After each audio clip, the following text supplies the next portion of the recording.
Hey there. Happy Victoria Day weekend to all you Canadians. I think we call it something else down in the States, but I've never been quite sure what. But, for us, most of us don't even call it Victoria Day anymore. It's just the May long weekend. And a lot of people traditionally say, oh, you got to plant on the May long weekend. Yep, the May long weekend, that's when you get things in by. Get them in by the May long weekend. And there are a few things around that are right. The end of May for the vast majority of Canada is just fine to plant. The majority of your garden. Um, but it's not always true. And it's one of the reasons why we really encourage people to rely on seasonal indicators. For instance, when lilacs are in full flowery, full bloom, just pumping it out there, it's warm enough for you to plant your corn. However, in my yard right now, the lilacs are just starting to bloom.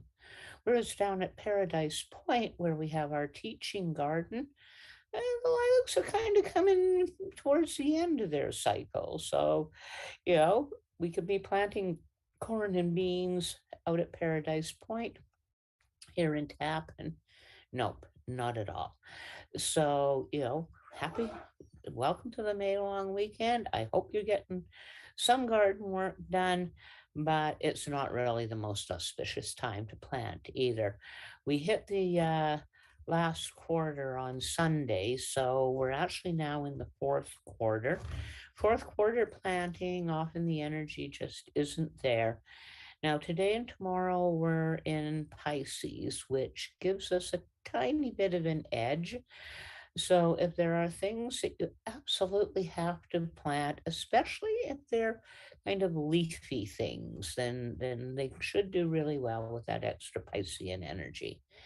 Now, tomorrow, the moon goes void, of course, for about that long, goes at 2:33, and then it slides into Aries at 2:39. So it's literally only void, of course, for 6 minutes tomorrow, and then we're into Aries. Now, fourth quarter, Aries being the fire sign, cultivate, weed, work the soil, mulch, do any extra little pruning that you have to do. Weed control, get on top of the weed control.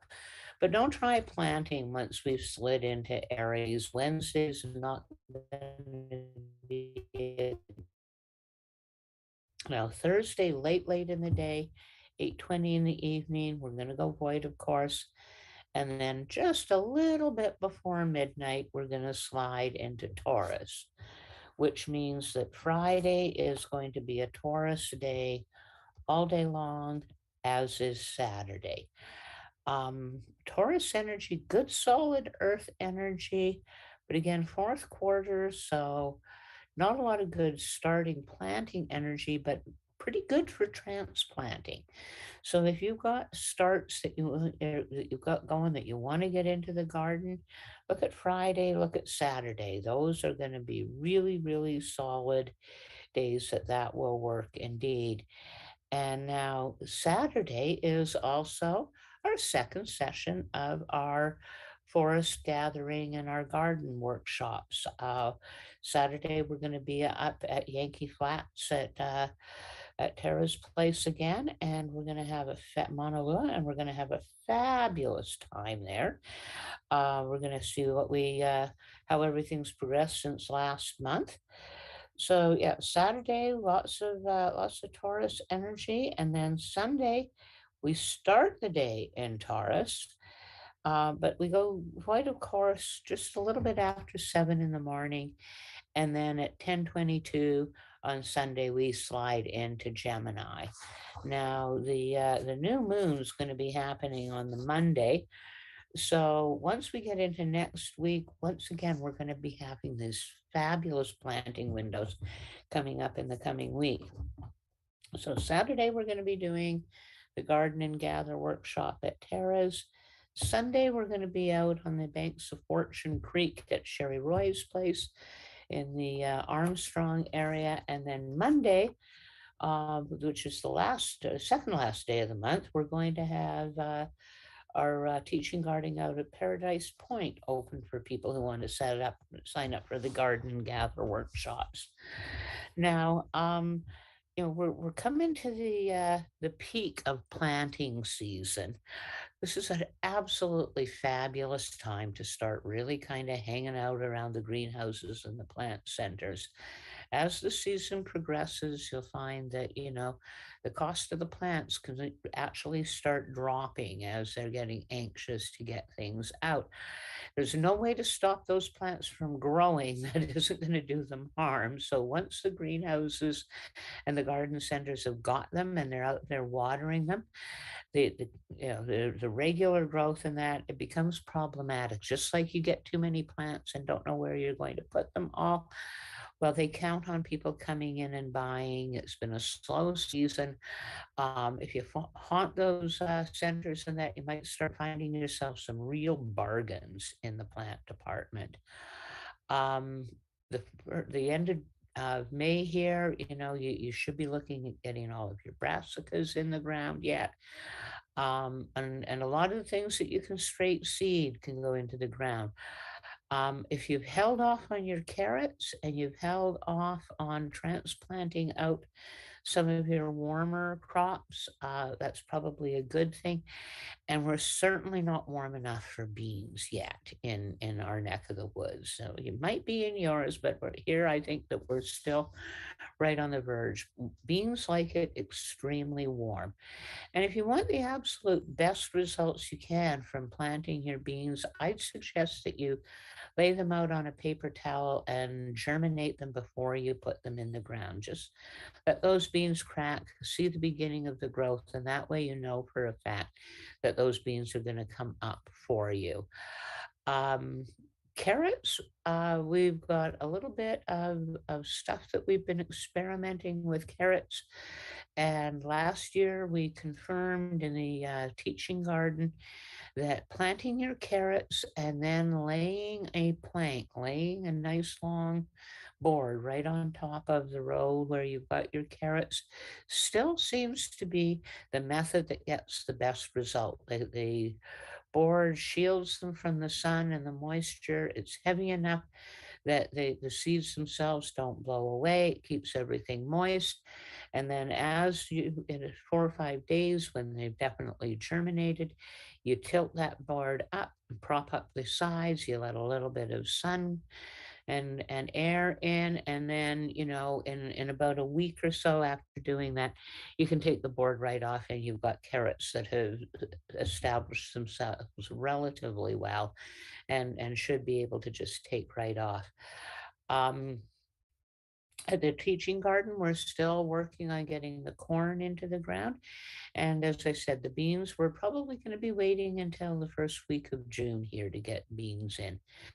Now, because I lived so long up in the Peace Country and in Alberta, I get a fair number of questions from places like Fort McMurray and Grand Prairie area and that.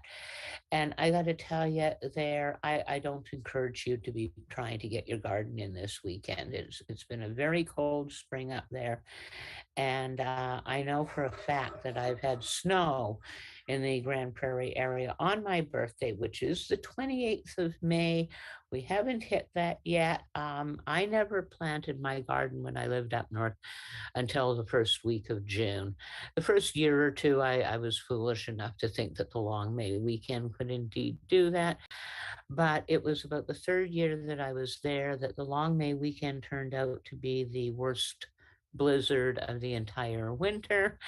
And I took a step back and went, wait a minute, this is not British Columbia. This is not, a nice, gentle place to garden. And so keep an eye out for those seasonal indicators. If your aspen tree leaves are as large as a squirrel's ear, then yep, you can start putting in some of your cool weather crops. But if you're false Solomon seal in the woods hasn't come up and started to flower, if your lilacs aren't in full bloom, there's no point planting anything at that point because it's simply going to just rot in the ground. Now we're coming to the very end of the seed season in terms of sales. Usually by June, we find that the sales set right off. So I've been considering having a contest. So what I want to put it out to the listeners out there is that if I have a minimum of 5 people respond that they would like to run a contest, be part of a contest, and would like to be awarded some really cool prizes for even just entering, then we'll kick off the 1st of June with a contest that will allow gardeners to get a huge quantity of seeds just for the simple method of entering into the contest and participating in what we're doing. Um,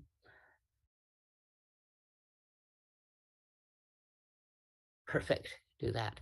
Yeah. So, send us a picture of your garden. Let us know what you've put in it. And like I said, we get a minimum of 5 entries. We will turn it into an absolute full contest and see if we can get some exciting stuff going. Keep an eye out for the coming week because I know the page on the coming week because I'll be sharing with you what all the various prizes are going to be. Some of them are going to be garden seeds, but there's going to be a lot of other things offered too. We're going to get some real interest going and get people involved in not just gardening, but really focusing on growing their own food and growing their own medicines. So,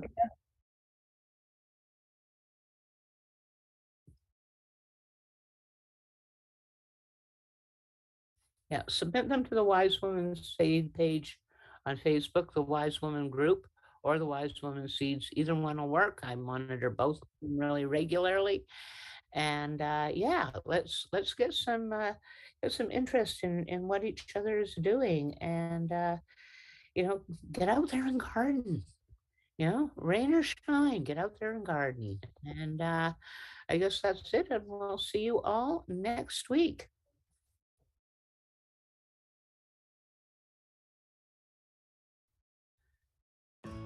Send in those pictures. We want to see your garden.